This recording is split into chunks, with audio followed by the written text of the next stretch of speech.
จะได้จะได้ไม่ต้องถือจะได้เอา ให้หายก็เป็นมะเร็งไงยังไม่ไหว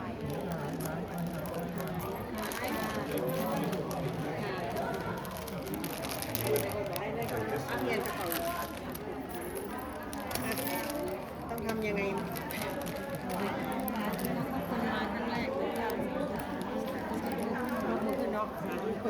ขอบคุณมาครั้งแรกเหมือนกันมาครั้งแรกอ่ะเขาไม่เคยมาค่ะมาจาก MGM ค่ะเพิ่งมาครั้งแรกค่ะข้าน้อยเคยไปตั้งแต่วัดอยู่ฟลาเมงโกแต่2004เคยไปนานแล้วเว้นนานเดี๋ยวเราเป็นบอกไหว้เดี๋ยวอาจารย์ด้วยอาจารย์ อ่ะโอเคเสร็จแล้วเนาะเบียร์โอเคจ้า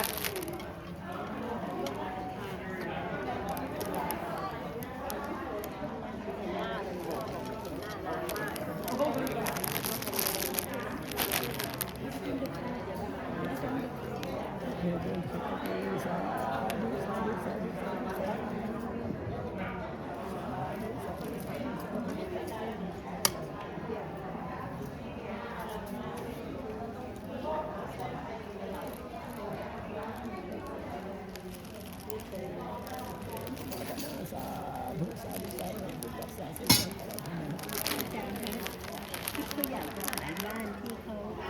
อยู่เนี่ยเขาจะย้ายไปอาจารย์ช่วยทิปได้ให้ขายเร็ว ส่ง address มา ค่ะ เดี๋ยวให้แม่ส่งให้เพราะกิ๊บไม่มีเบอร์อาจารย์ ๆนี่ก็ไม่มี ไม่มีหรอ งั้นกิ๊บเขียนให้ได้ไหม เขียน คะ ให้อาจารย์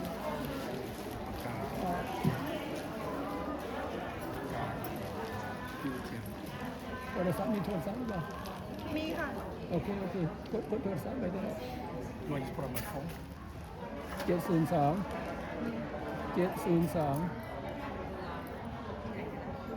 ที่คอมเมนต์ก็ได้ 702 219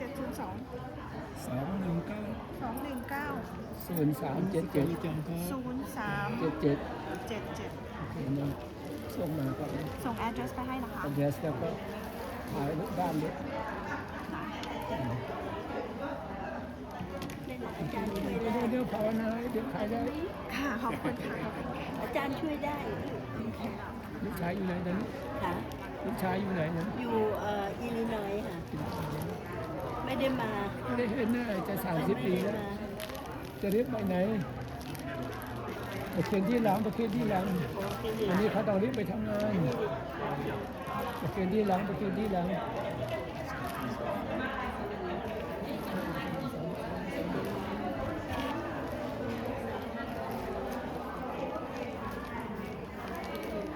Dad, did you get the buns, the bread buns with the letter in there? You got it? Okay, I got it. Did you like it? Okay. Did you eat it? Okay, thank you. Okay, thank you, Dad. I just want to make sure you got the bread buns and the letter. Okay. หลวงพ่อคะเดี๋ยวประมาณ11 โมงลูกต้องไปทำงานกันค่ะอาจารย์หลวงพ่อดีขึ้นไหม วันนั้นเห็นไอได้กินยา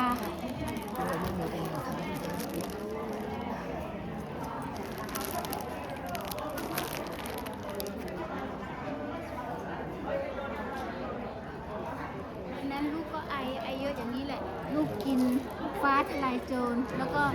ขิง เอาขิงแล้วก็ต้มใส่มะนาวทั้งลูก แล้วก็กิน แล้วก็ใส่น้ำผึ้งหลวงพ่อได้ฉันไหมจ๊ะค่ะ ขอบคุณค่ะ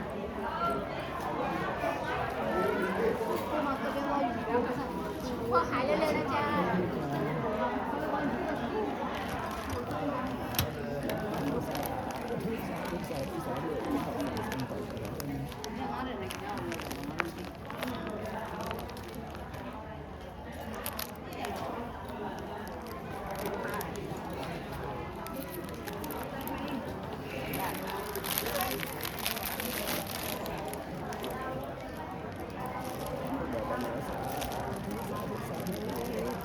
ช่วงนี้นะ หลวงพ่อช่วยที่พระเขาส โอ ม เคเดี๋ยวไปหนึ่ง ขอบคุณหลวงพ่อมาก แล้วถ้าท็อปก็ไม่ได้มา ถ้ามาก็ได้มีโอกาสมากราบ เดี๋ยวก็ ส่งลิฟต์มาสักเดินมาดิ ค่ะ ด้วยภาวนาให้ไม่ต้องห่วง ค่ะ ขอบคุณล่วงหน้า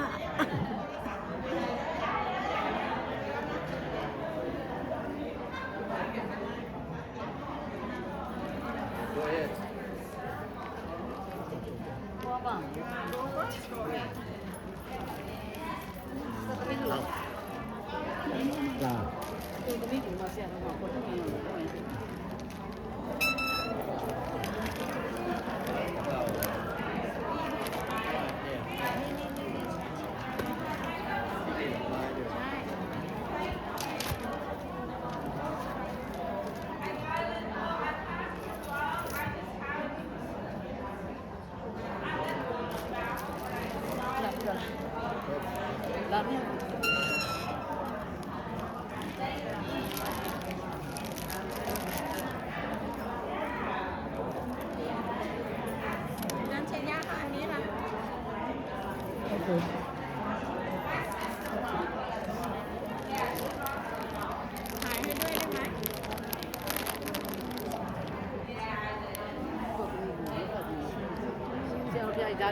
โอเค อันนี้หนูวางไว้นี่เหรอ โอเคเอาทีหลังตักบาตรก่อนหรือจะอยากถวายไปเลย ขายเลยได้ไหม ได้ แล้วอันนี้ใส่นี่ โอเคจ้ะโอเคนี่มาที่ลงสาย อันนี้ด้วยของหนูด้วย สายสุข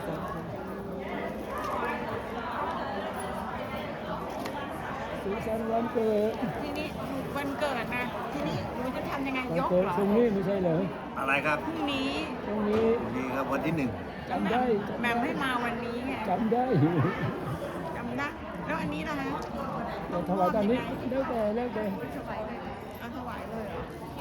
เนี่ยหนักยกไม่ไหวอ่ะดอกไม้เอาดอกไม้ก่อนเกิดมันจะได้สวยๆงาม สาธุสาธุ ๆพอดีวันเกิ ส ด บาย ตัวเองนี่ยกไม่ไหวหรอก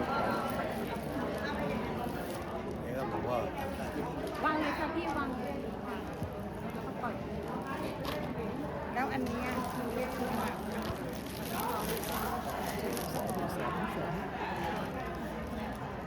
บาทพอ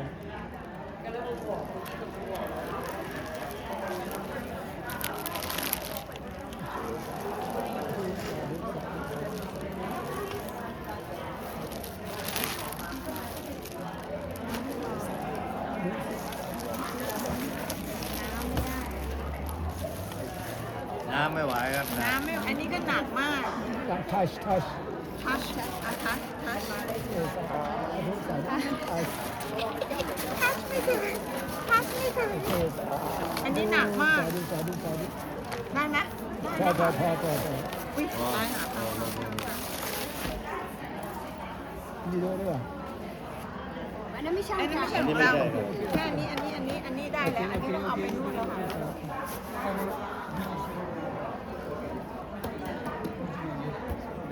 อันนี้ค่ะ ำอันนี้หนักมากครับหลวงพ่อ อันนี้หนักมากนะคะ หนักครับหนัก เดี๋ยวจะมาเนี่ย หนักเลยได้ถ่ายรูปกับอาจารย์นะคะคนเยอะ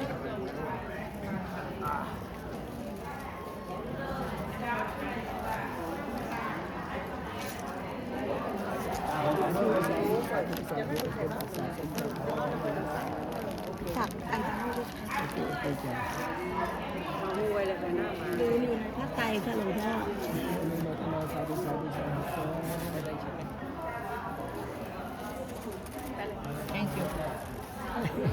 Thank you, Master, for everything. Thank you so much. You have a good day. โอเค thank you หลวงพ่อเพิ่นบ่ค่อยได้มาเพิ่นอยากถวายเทียนค่ะ เอา หน่อย ได้อนุโมทนาบุญนะสาธุให้มีชีวิตสว่างสวัย เรียกทำอิฐเพิ่นมาค่ะหน่อย นี่นะดีให้มีชีวิตสว่างส โด วั ย ย โดย มีสติปัญญามี โด ปัญ ย ญาเห็นธรร สอ ม งชีวิตถวายถวายสาธุ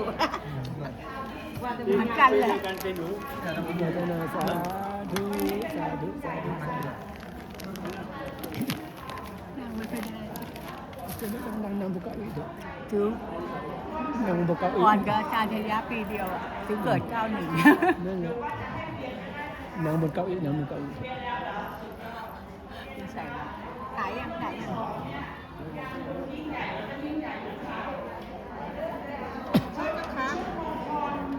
ศาลาอันนั้นเขาเรียกศาลาอะไรจ๊ะ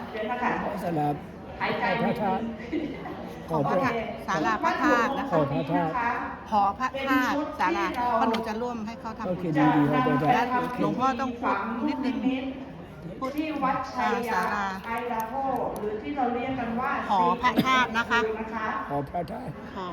หลวงพ่อและพระสงฆ์และญาติโยมเนี่ยจะเดินทาง จะบรรจุพระ ไป ธาตุ ทำ อะไรนะคะ จะได้บรรจุพระธาตุ นี่ที่จะบรรจุพระธาตุ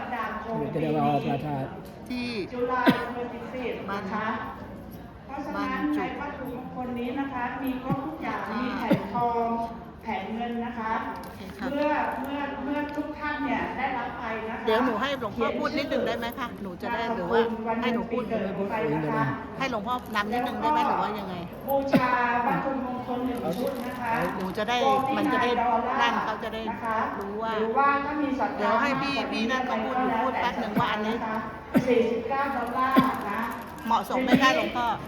ก่อนเดียวกัน ถ้าท่าน ให้หลวงพ่อนำนิดนึงว่า ยังไม่พอที่จะมีปัจจัยวันนี้นะคะ เดี๋ยวทีหลัง ก็อันที่หนึ่ง กลัวคนเขาหนีอะ วั สิ ตถุมงคล กลัวคนก็หนีอะสิเดี๋ยวให้พี่ แล้วก็ไปเขียนชื่อเขียนวันเกิดแล้วก็ปัจจัย คือสา ใส่ล ธุ งมาในนี้ สาธุ นะคะ สาธุ นะแล้วอันที่สองถ้าพร้อมวันนี้ก็จัดวันนี้จัดไปเลยนะคะ$49แล้วก็ตอนนี้มีจำนวนจำกัดนะคะเพราะว่าแผ่นทองกับแผ่นเงินเหลือน้อยนะคะ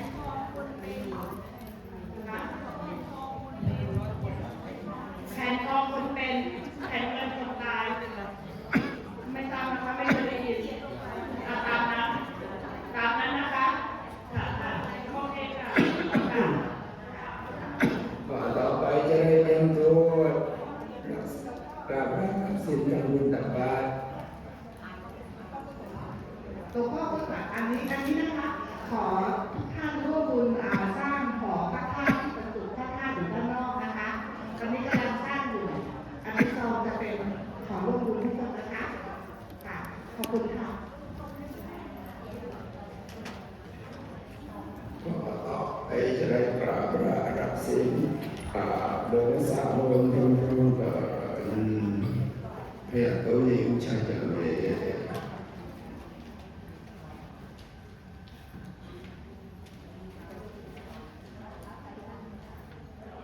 ดังนโมสามจบ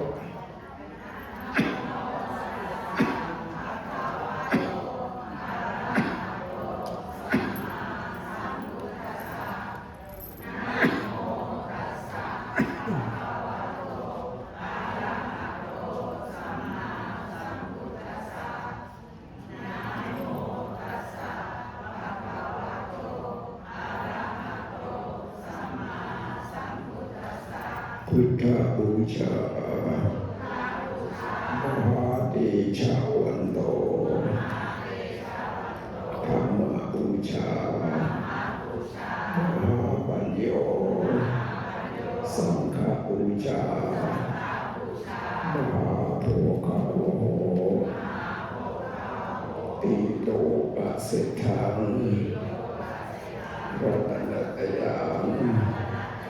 อิมินาสการินาพุทธังอภิปูชยามาอะระหังสัมมาสัมพุทโธภะคะวาพุทธังภะคะวันตังอภิวาเทมิ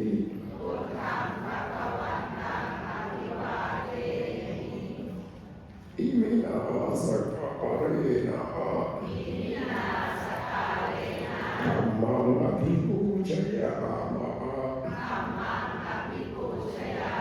สวากขาโตภะคะวะตาธัมโม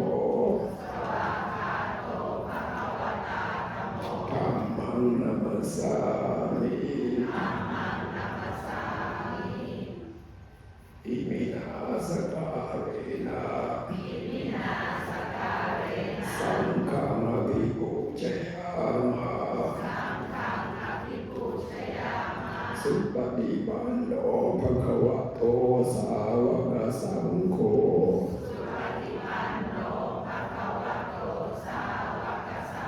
สังฆังนามามิข้าต่อไปอาราธนาศีล58ไปยังพันเต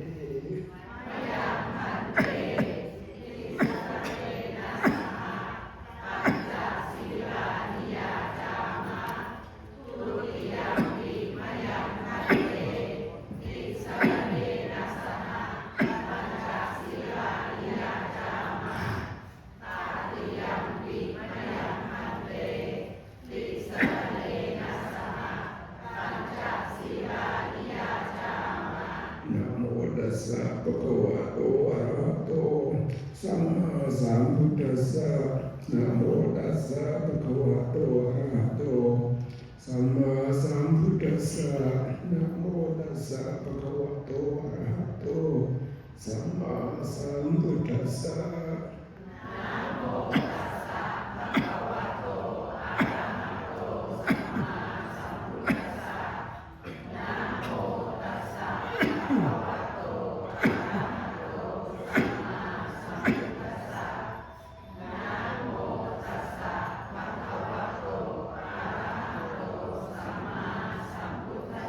พุทธังสรณังคัจฉามิธัมมังสรณังคัจฉามิสังฆังสรณังคัจฉามิทุติยัมปิพุทธังสรณังคัจฉามิทุติยัมปิธัมมังสรณังคัจฉามิทุติยัมปิสังฆังสรณังคัจฉามิอาติยัมปิพุทธังสรณังคัจฉามิอาติยัมปิธัมมังสรณังคัจฉามิอาติยัมปิสังฆังสรณังคัจฉามิอิสรณะกัมมังนิทิตังปานาอธิปาทาเวรมณีสิกขาปะทังสมาธิยามิ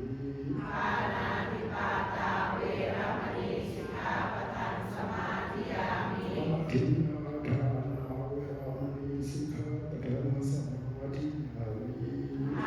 นาทานาเวรมณีสิกขาปะทังสมาธิยามิเสียนเราอาตา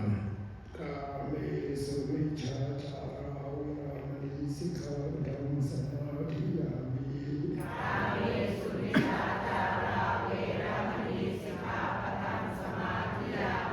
สิบแปดผู้เก็บเป็นพริษอาบรมจริยาเวรมณีสิกขาปะทังสมาธิยามิ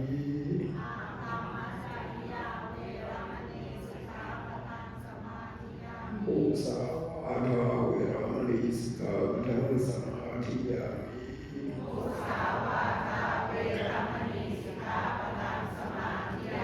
สุราเมรยมัชฌะมาทฐานาเวรมณีสิกขาปะทังสมาธิยามิ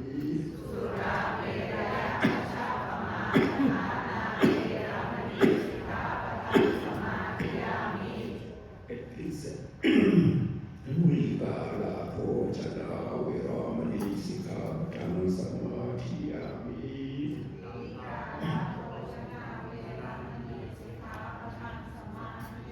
นัจจาภิดาวาหิดาวิสุขะทัสสนามาราคันธะอิเลปนาธารณามันดนะวิภูสนทานาเวรมณีสิกขาปะทังสมาธิยามิ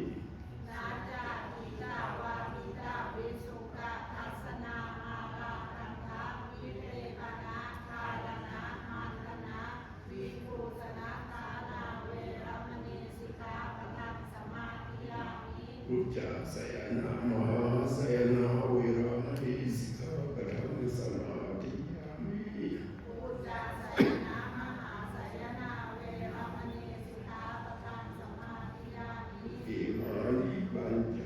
อัคขาสิกขาปะทังสมาธิยามิ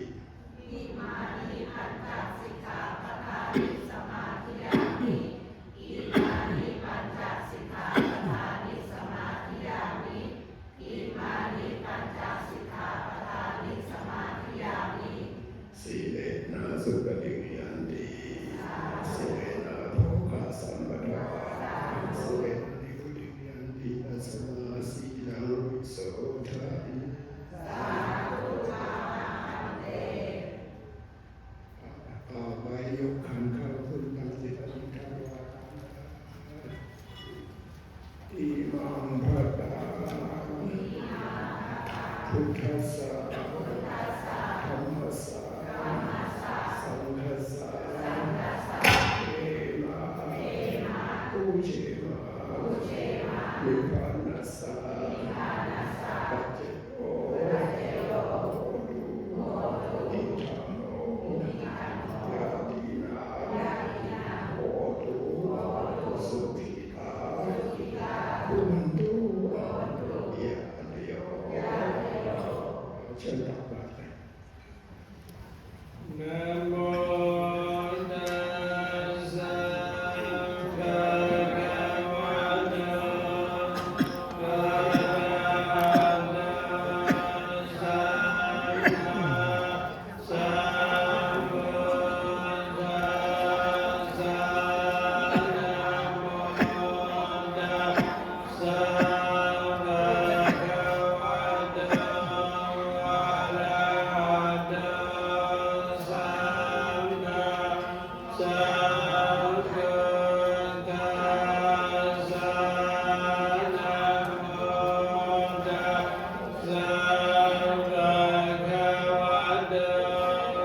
ะระหะโตสัมมา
ติ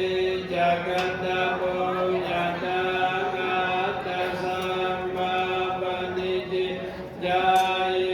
ตัมมังคลมุตตมะภา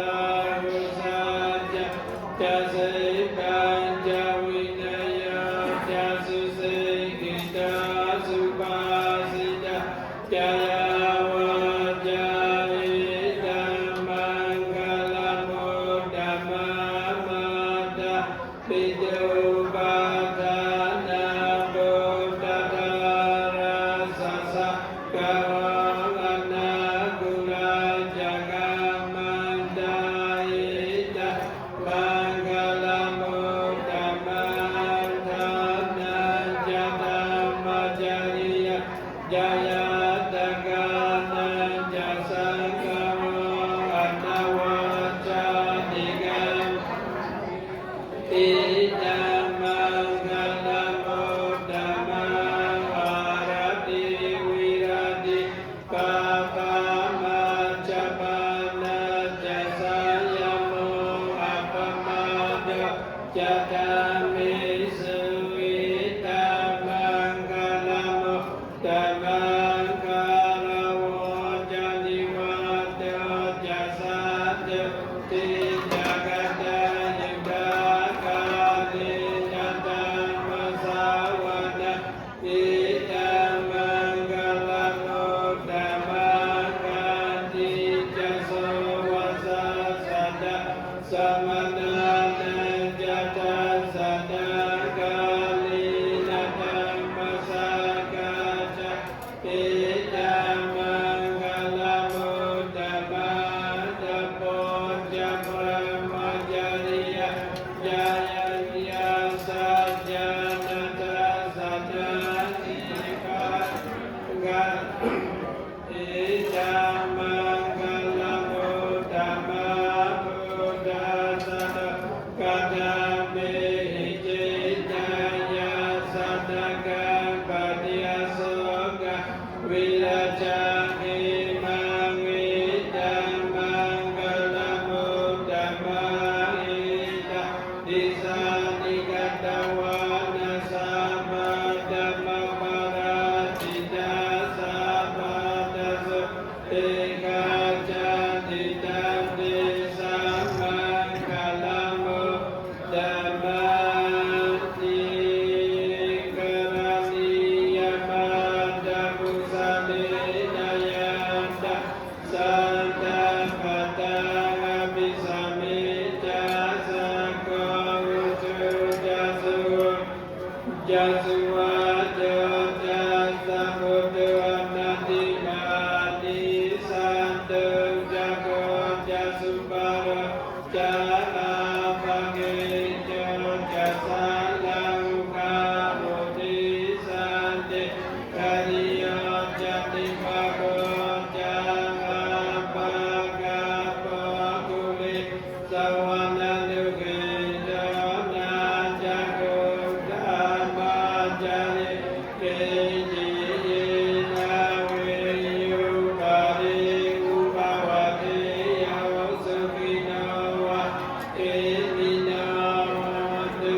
สัพพิสัตตาภวันตุสุขิตาตามิเก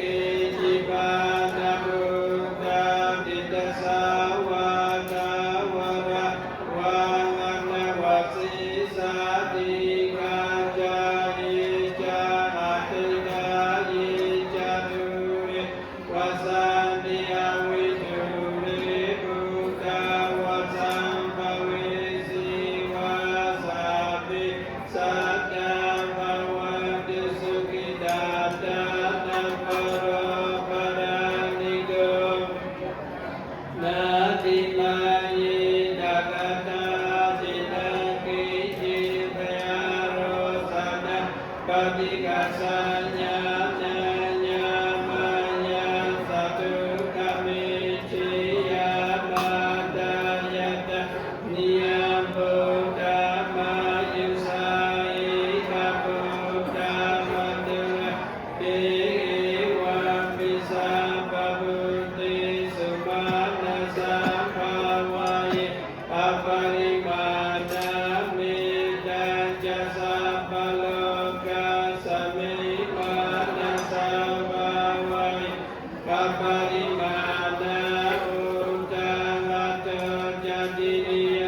จัสสัมปัตตังอวิรัตสัพพะตาติจันจารานิเสโนวาสายโนยาวตัสสวิตามิจายตัสสะเจอาเชติยาพระมะเมดาวิอารามิกามารุเตกัจจานุปากามาสิลาตัสสะนิจัสสัมปันนากามิสุวินยกิตานายิจาตุกัปปะสิยาบุณาเรนิติสัมพุติอาตวิสัจจวัตตสัจจะสังอาสกิปัญจสัตตสัสสานินัมนิสิอาสังฆาติสันตมัญจะสังกัญจหัตถะมินานามามิอานัมการานุภาเวนันตวาสะปัตตวิอนิกาอันตรายาปิวินาสันติวาสิสัตโตสัมพุติปัญจปัญญาสัจจตุวิสัตติสังสกินาสัสสะตะสังสานิธัมมามิสิอาสะกะหันติสันตัมมัญจะสังกัญจหัตถะรินานามามิอานัมมการานุภาเวนันตวะสันติอุปัฏฐเวอนิกาอันตรายาปิวินา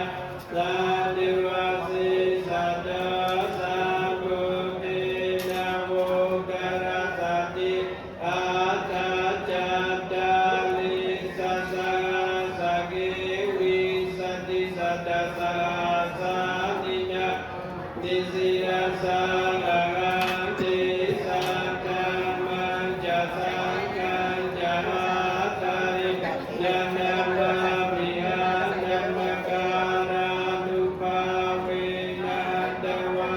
สามิอุปัฏฐเวอนิกาอันตรายาปิวินาสันตุอาสิสัตโต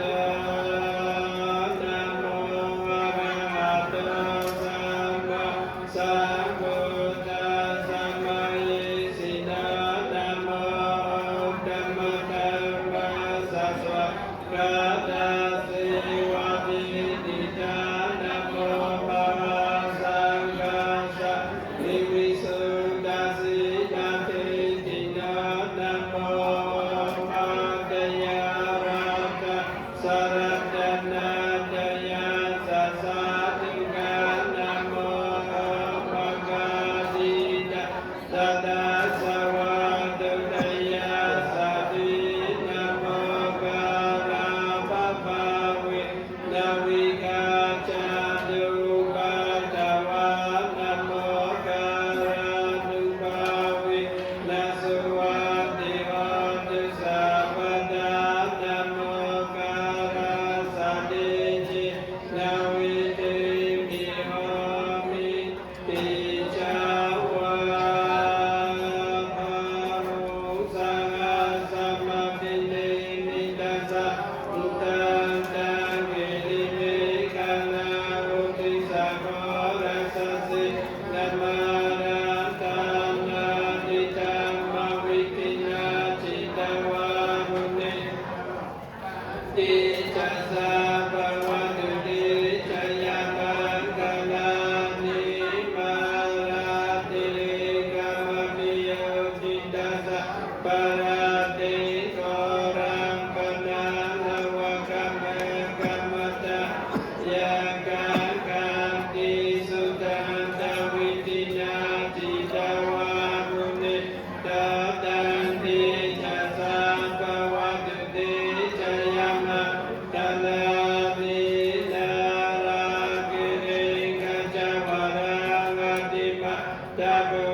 นะโม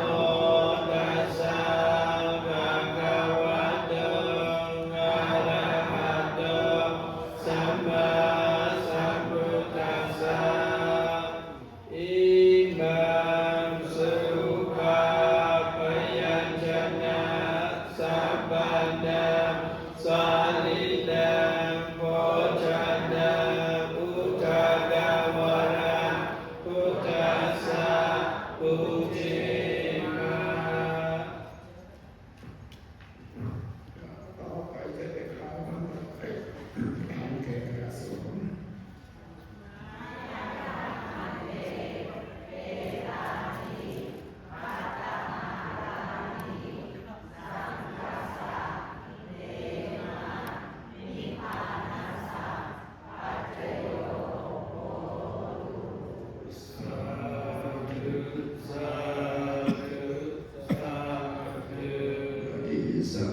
เชิญสุภาพบุรุษไม่เกณฑ์งานกันพระสงฆ์นะ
ประกาศเพราะว่ามีหลายท่านเขาถามเกี่ยวกับงานที่อยู่บนกระดานขาวนะคะ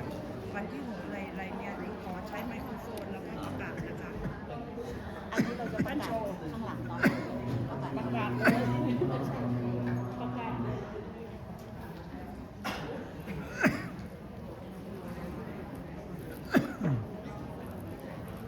อืม